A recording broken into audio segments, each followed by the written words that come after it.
Welcome, friends, to the Someone Gets Me podcast. I am your host, Diane Allen, and I am so delighted that you're here. This podcast was created because I believe there is a visionary leader inside each one of us who is waiting to be seen.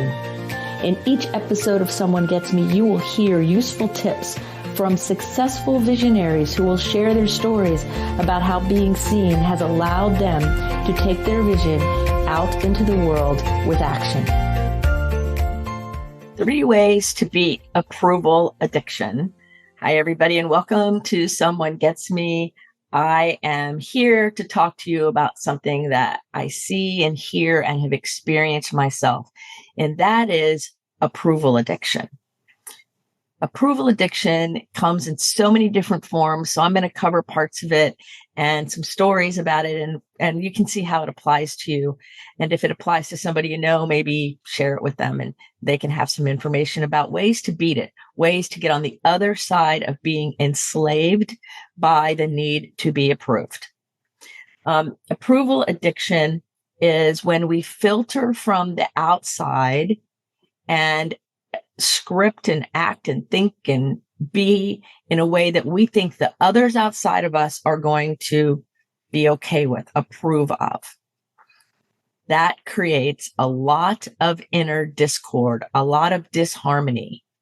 It also creates a lot of repression and unresolved grief and anger. When people are young, when we're children, we try to get approval of the adults.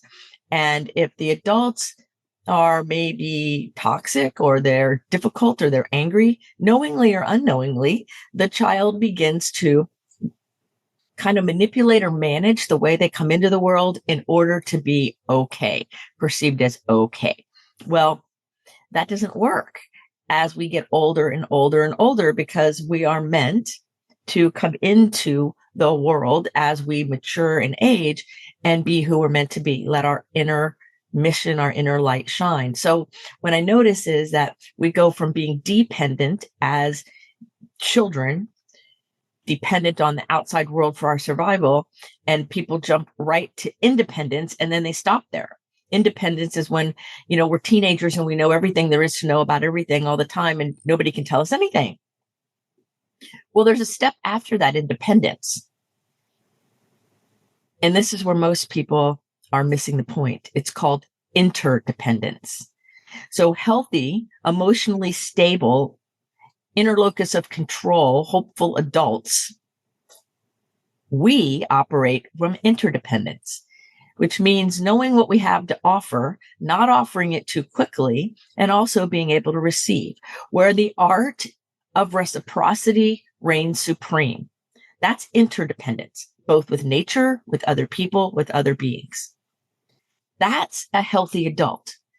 Being stuck in independence, the acting out like a teenager, which we see all over the world right now, that's a person who's stuck in adolescence and is consciously or unconsciously refusing to grow up. Growing up means we release approval addiction and we begin to live our authentic, aligned life, aligned with the principles of the universe of love, kindness, generosity. That's how we do it. Interdependence. So when you're having approval addiction issues, which many people do, because we're taught that we have to have everything approved. I'm wearing a sweatshirt. I don't have any makeup on. Usually I have on nice clothes and nice jewelry and all of that stuff. Just came in here and decided to record this because does it really matter what I'm wearing? Really? So there's a part of me that was like, well, you want to look a certain way for your show. And yes, you want to be respectful, and being addicted to the approval of others is an adolescent, immature, unenlightened way to live.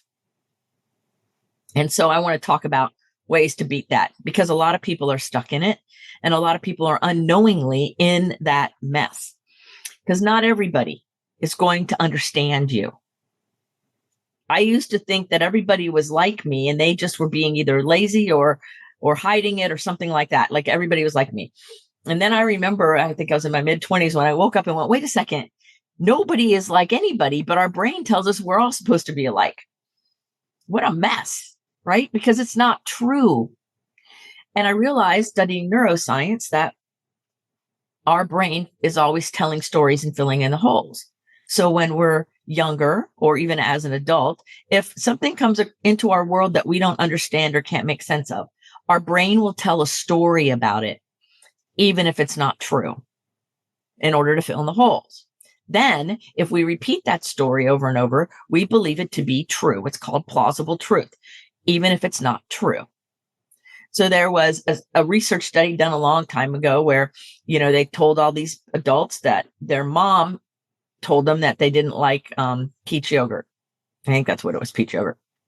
And so they had the mom tell these adults, you didn't like peach yogurt when you were a kid. And the adult didn't remember one way or the other, like it's inconsequential.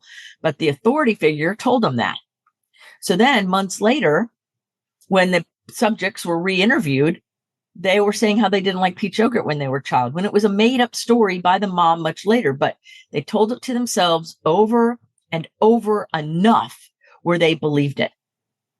So that's how come sometimes people who live in deception or the really good compulsive storyteller liar type people are so convincing, because they have told the story to themselves over and over and over again, seeking approval from outside.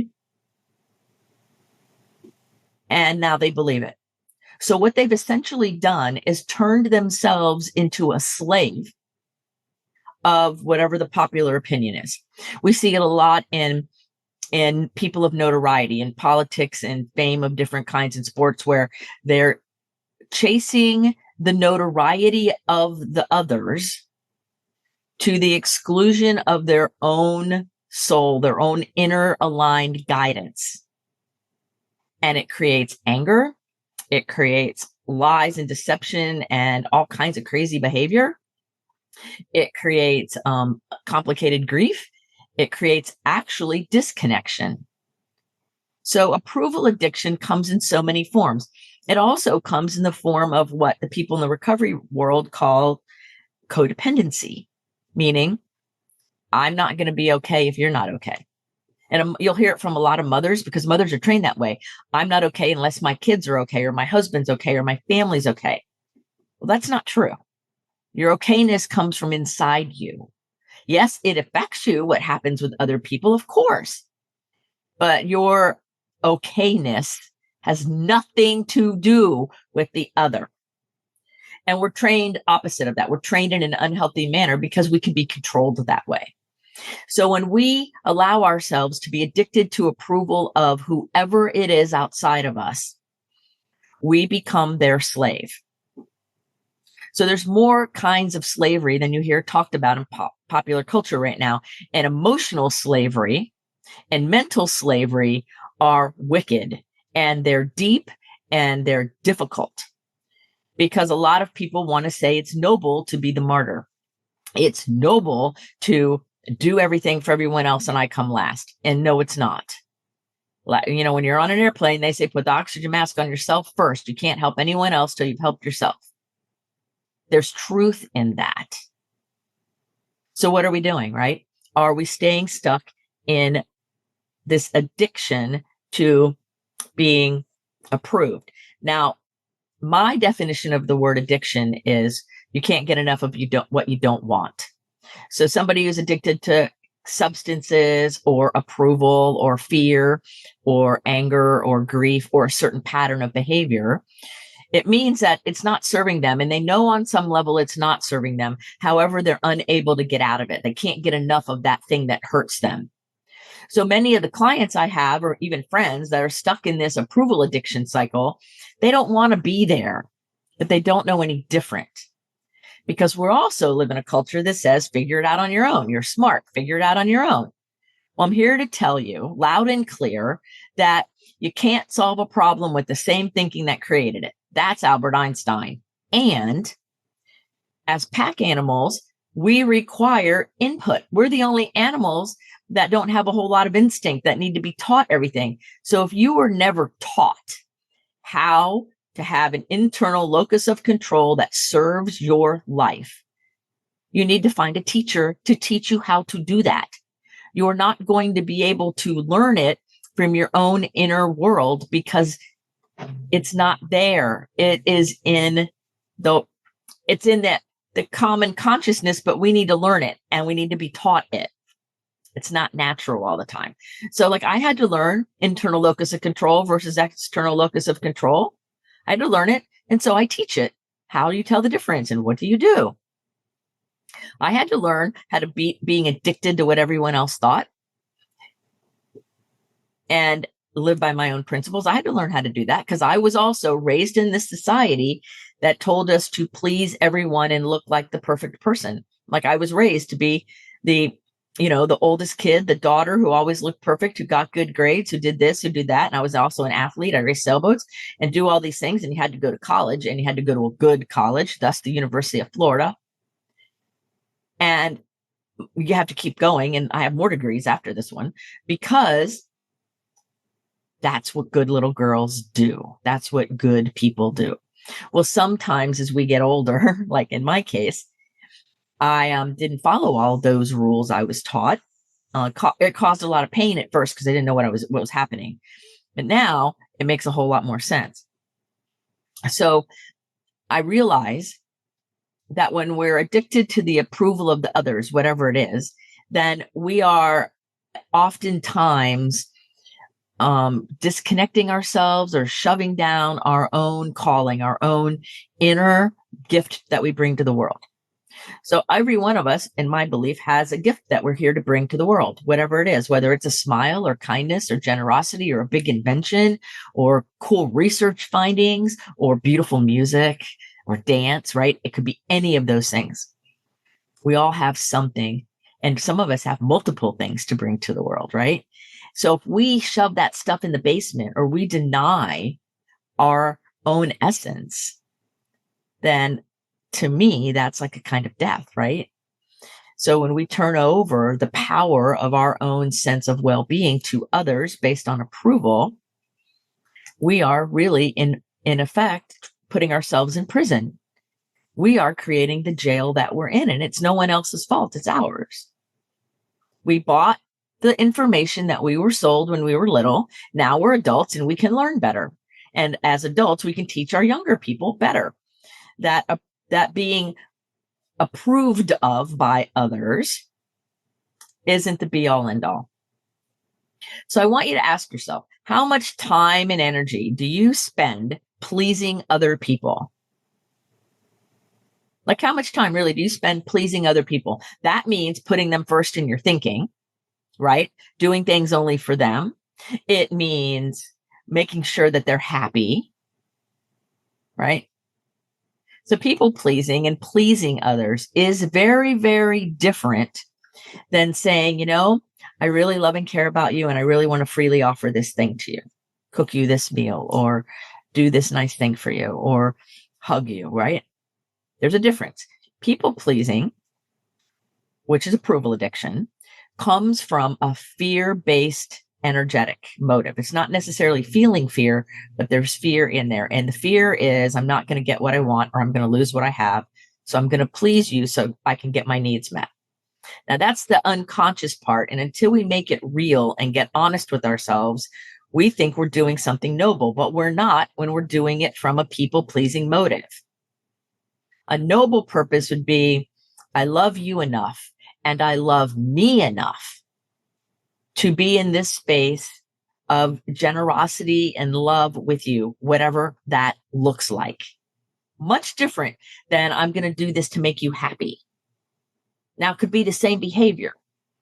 The motive, the intention, the connection within you is different when you're people pleasing, approval addiction, or when you're acting from a space and a place of unconditional love.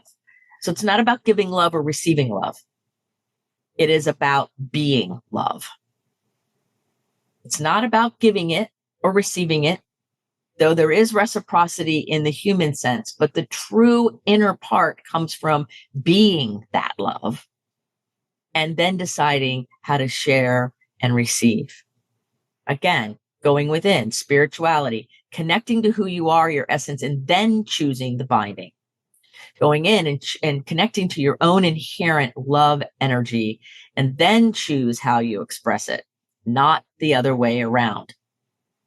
Your innermost life force is your guiding light, right? That inner force of you, that energy. Some people call it intuition, our gut, our heart, our calling. All of those words refer to that feeling within when we're aligned in our body, our spirit, our emotions, our heart. All of us are lined up, and it's always trying to emerge. Your gifts that you're bringing to the world are always trying to emerge. So any depression, anxiety, distraction, all of those things are a part of you addicted to approval, denying your essence. And so it creates depression or anxiety, because it's like this energy is trying to emerge. This part of your being is trying to emerge, and you're stopping it, knowingly or unknowingly. And a lot of times it's unknowingly, until somebody comes into your life to help you see it, to help you see the blind spot. We don't know. We're not always doing it on purpose. In fact, most of the time we're not. We just don't know any better. So here are the 3 ways that you can beat this, or you can work with yourself on it. And there's lots of nuance to it. There's lots of different pieces to it. So what I'm here to say is, if you have any questions, check out my discovery call, and I'll spend 30 minutes helping answer your questions, or email me something. Reach out if you have any questions, or you're wondering how it applies to you or someone else, or what to do next, because my inner thing is about serving and inspiring and educating people. And if you don't say something, I don't know, so I can't help you, right? Or I can't say, well, here's a good question to ask yourself. So the first way that you want to beat approval is to remind yourself that you're the one in charge, not somebody else, that you're the one in charge and you don't need anyone else's approval. And sometimes it takes having a mantra. Sometimes it takes having what I call the frame, a little Post-it note and little messages all over the place that remind you who's in charge. You're in charge of your life. How you live it, how you're aligned, what you think, say, and do is 100% on you. Now, you might have learned information from our culture and the world that doesn't serve you today. You might have learned that. And it's your responsibility to learn something different. It doesn't mean you were wrong or they were wrong necessarily. It means you've outgrown it. So in reminding ourselves that we're in charge, we want to stay out of this judgment game of making everything right, wrong, good, or bad. The higher way to do it, the more aligned way to do it is go, this doesn't serve me in the same way it used to, or it doesn't serve me at all. I don't know why I started it. What is it that I can do differently? Or how can I think differently? Or what can I say differently that now aligns with who I am today, this moment, this day? Because all of us are changing. The world is constantly expanding. There's always more. So just because you believed it last week, last year, or when you were a kid doesn't make it true today. Wayne Dyer had a statement that he said in one of his movies that really stuck with me. And a lot of people don't, just how something resonates. And a lot of people didn't notice it, but it hit me. He said, what was true in the morning of your life may prove to be untrue by the evening of your life. And he was talking about, as we grow, things change. Our understanding of what's true and what isn't changes. And I totally agree with it. But I think it's even sometimes what you believed last week. You might have had a belief about approval addiction, and something I could say in this podcast rings true with you in a way where there's like that aha or epiphany moment, and things are now different for you. It can be that simple, and it can be quick or long term. There's all kinds of ways. That's the beauty of life. So you want to follow your inner vision. Years ago, I had a company, and it was named Interview Center for the interview. Like, what's your inner vision? I kind of imagine it like this beautiful little fire. And so are we stoking the fire and putting oxygen on it and have it be a big flame and light, like as if we were a lighthouse? Or are we dimming it down and it's just like a pilot light? Where is your flame with what's true for your heart? Because I think the sad thing is so many people get caught in approval addiction that they compromise what's true for them and what their heart really wants to do, partly because they're afraid they can never get there, or they're afraid it won't ever happen. And therefore they never try. They never go after it. So my answer to that is, if it's in your heart, it's meant to be. And sometimes it doesn't look like what your limited ego brain thinks it's going to look like. That's okay. But the essence of what keeps nagging at you, keeps tugging at your heartstrings, is valid and real. And it's only for you to do. That calling that's in you was not a conference call. It was a private call. It was a private interaction between you and your creator, however that works. It wasn't a conference call. So comparing yourself to other people doesn't work because they're not you. Yours is uniquely and perfectly yours.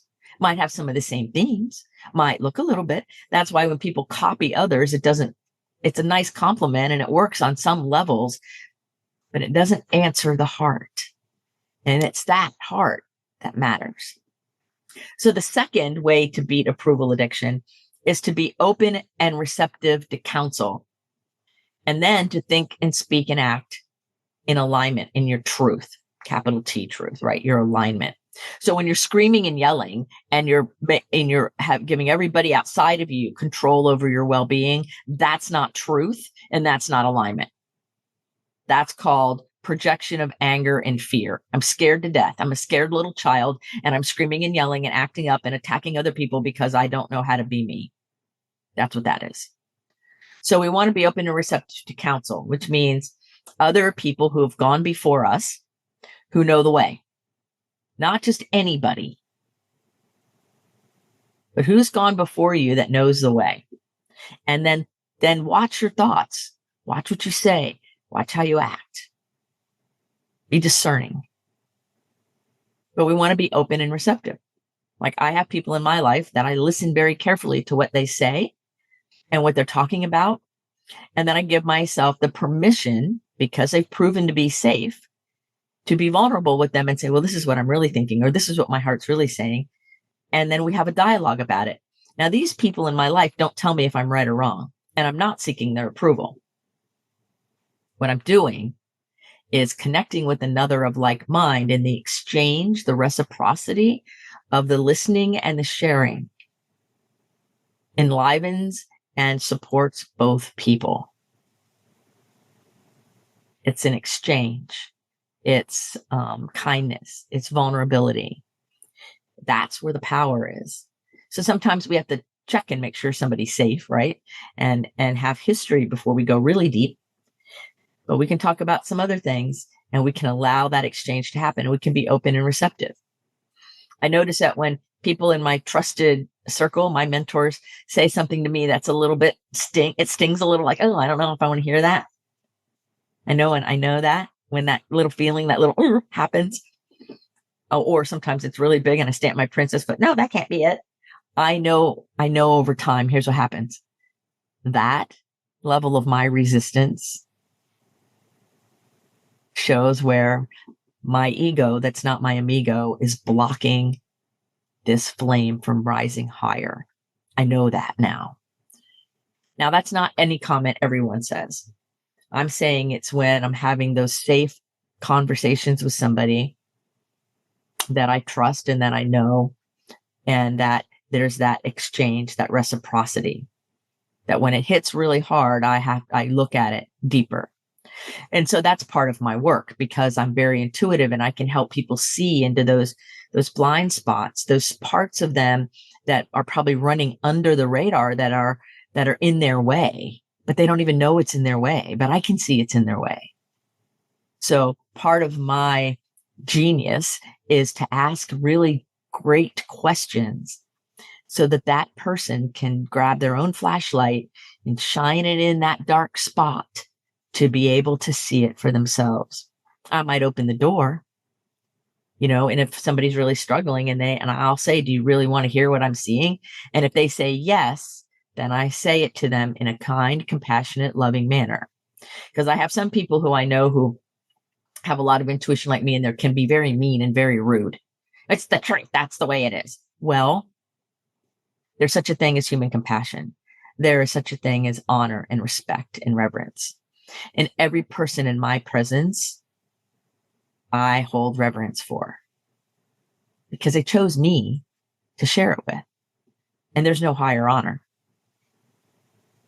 So reverence, that's where we're open and receptive to counsel. It matters. The third way to beat approval addiction is to give yourself permission to step out of situations so that you can follow your own guidance, your intuitions, like your own inner GPS system. So you have to give yourself permission to step out of the craziness, or step out of the drama, or step out of the job that's not serving you, or step out of the way you're doing a certain relationship. It doesn't mean you have to go get a divorce or go get rid of all your friends. It might mean that, but it probably doesn't. What it probably means is get out of your own way here. Get out of your own obsession with being approved by everybody. Because every time you sacrifice a piece of you for their approval, you are making you their slave. You are the one enslaving yourself to that other person. They're not doing it. You are. So with all this talk a lot about, slavery's good or slavery's bad or who cares about slavery, I hear it all over the place, right? All the conversation. Well, people make themselves slaves to others voluntarily all the time by doing whatever they're doing, discounting their own inner honesty, their own inner integrity to get approval. The moment you do that, the moment you turn over your sense of well-being or your knowingness of what's right for you for another person's approval, the moment you do that, you are now enslaved by that person. And it's not caused by that person's, it's caused by you. And that's where it stings, because most of us create our own inner slavery that gets shown out into the world. And then we do lateral violence, which means attacking people of our own kind. Why? Because we first enslaved ourselves to a belief, to an understanding, to the approval of the masses or the approval of a select few, rather than our own inner approval. So you see how that trance, that cultural trance of fearing other people's opinions and sacrificing our own inner connection yields what looks like somebody else's fault, but it's really starts with us, our own inner dialogue, our own inner landscape. And a lot of it's, when we start out on this road, is unconscious. We don't realize that's what's happening until we wake up enough to start saying, hold on a minute here. Let me look what's in this dark room. I'm running into furniture all over the place. Hold on. And then we begin to turn on the light. That's when I tell people it's a really good idea to have one or two or multiple people in your corner, professionally and personally, to help guide you and turn on the light. I believe the more of us that turn on our light, the better the world will be. Because this whole narcissistic getting approval from everybody it's just not healthy. It's unresourceful and it's unenlightened.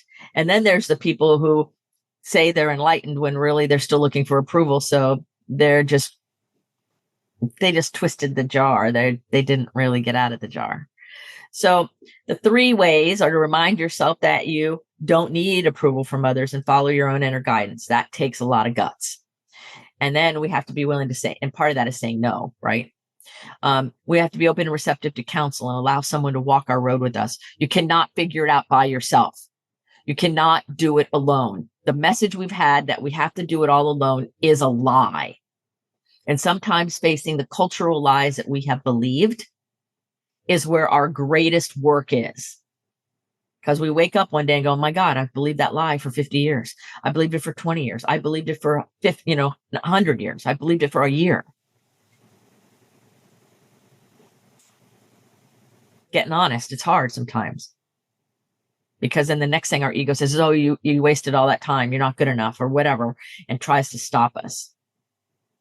It takes a lot of guts and a lot of energy and a lot of courage to stand with that inner light shining and face all the stuff that you've adopted, and most of it isn't true. That's why you need people around you. That's how come I teach my people to have people around them. And that's why I'm available all the time. Like, my people email me or text me or call me whenever that need is there, whenever they're having an epiphany or whenever they're struggling or whatever it is. They need to know, even if they never call me, that I have their back and that I'm right there with them. I'm walking down the road with you. I am not over here on the other side of the table with a white lab coat on, pretending like I know more than you. I've been down the road. I have some more experience and more knowledge and great intuition. That's true. But I'm no different. We're in this together. And I'm going to hold your hand walking up that waterfall until you can hold somebody else's hand and come up the waterfall. Just like Dun River Falls in Jamaica. We hold each other's hand as we go up the waterfall. But that doesn't mean that somebody outside of you knows better for you. That's why a lot of the medical things are issues, right? Because people make people outside of themselves little mini gods, and they're not. You know more about you than anyone else. So it takes being open and receptive to that counsel. I listen to everything everyone says, and I try it on like clothes. Try it on. How's it fit? And then we want to give ourselves permission to step out of crazy situations or to step out of things that don't feel right. So the story and the way to do this, to put all of these together, is to pretend like you're clothes shopping for just a minute with me. And we go and we choose whatever store. Now, we're doing it in person. We're not doing it online, right? And so we have our friend with us and we're going clothes shopping, and we pick whatever store it is, for whatever reason. And we go in that store, and yourself and your friend are helping pick out all different kinds of clothes. Now, some of the clothes your friend picks out, you look at and go, oh my God, I would never wear that. Why did they even think that? Or maybe the salesperson helps out with something and you're secretly thinking, this is crazy. I wouldn't wear that pattern. I don't like that color. That won't look good on me. And you're picking out things that are in your comfort zone. So because you're a good friend and you don't want to hurt your friend's feelings, and you don't want to be rude to the salesperson, you decide you're going to try on all the clothes that are chosen for you. The stuff you did, the stuff your friend did, and the stuff the salesperson did. And you're in there trying them on. And you choose one of your things first because that's familiar. And you're like, oh, it's okay. And then you choose something that your friend picked out that you thought, oh, this is going to look terrible. And much to your surprise, you try it on and it's beautiful and it feels really good. And you step out in the mirror and you're going, oh my God, I never would have picked this. Look how good this looks. And had you not trusted your friend, or at least humored them, you wouldn't even be able to see that. And then you try on some other things and they don't go at all, or something that you thought was wonderful didn't fit at all, or felt funny, or had itchy fabric, whatever. So you never know until you try it on. And then when you try on something in the store and it's fabulous and wonderful, or have you ever tried on something in a store and you're like, well, it's okay, it'll work. And then you take it home and you never take the tags off and you never actually wear it because it didn't totally fit, but it was close enough. And then there's those things that you bring home that you wear over and over and over again. And you're like, I love this. And I never would have thought I was going to love this. Yeah, it's all over. That's why we want to be open and receptive to counsel. We never know. I took one of my good friends with me clothes shopping recently because I had to go run a retreat. And I always like to have something that feels really yummy to do the retreat in. And I went and did that with my friend who is in the fashion design industry business. I am not. This person is. So I'm like, well, this should be fun. And we went to all these different stores. She picked out the coolest stuff for me ever. I wouldn't have picked any of it. And some of the pants that she picked out for me, I would have picked out a bigger size because I didn't have a good idea of what size I really am. So she goes, no, this is the size you are. I'm like, how would I know that? And I put on the size she gave me, the same pants, and they looked better. I would have gone to the other ones. Yeah. So sometimes it's really valuable to have a person alongside of you in the same experience. Because I told her, this is what I'm doing. This is where I'll be. This is that. Gave her like the little lowdown. I said, let's go look. And we did. And it was magical. And I learned so much.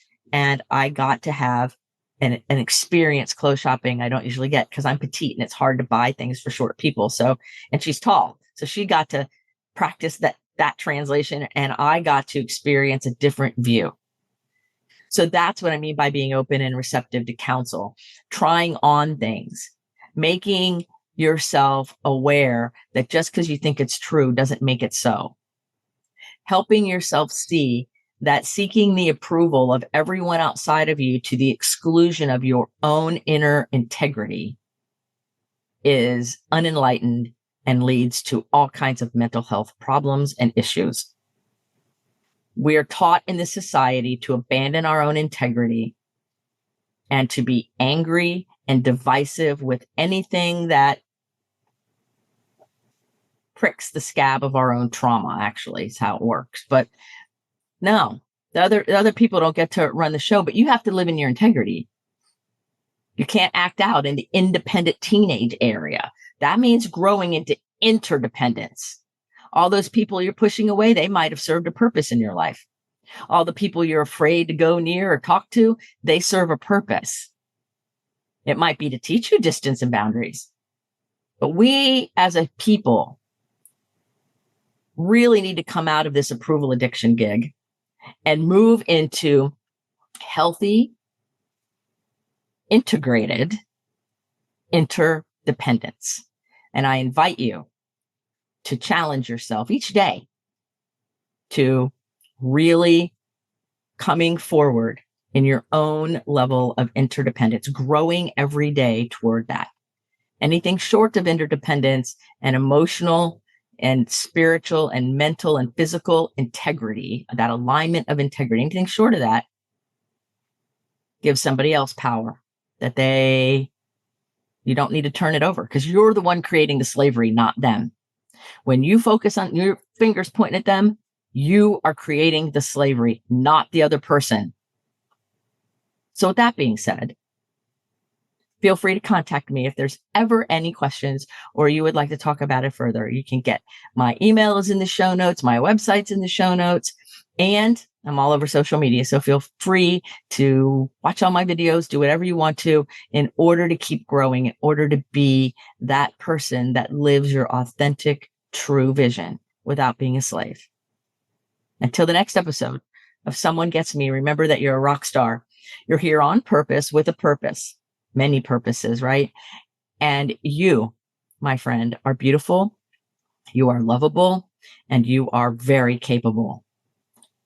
So take the journey within. It's really worth it. Until the next episode, be well. Thank you for listening. I trust you gained some valuable inspiration and information. Please join me and other visionaries in the Someone Gets Me Facebook group. Or for more information on my services and additional episodes, visit someonegetsme.com. Again, thanks for listening.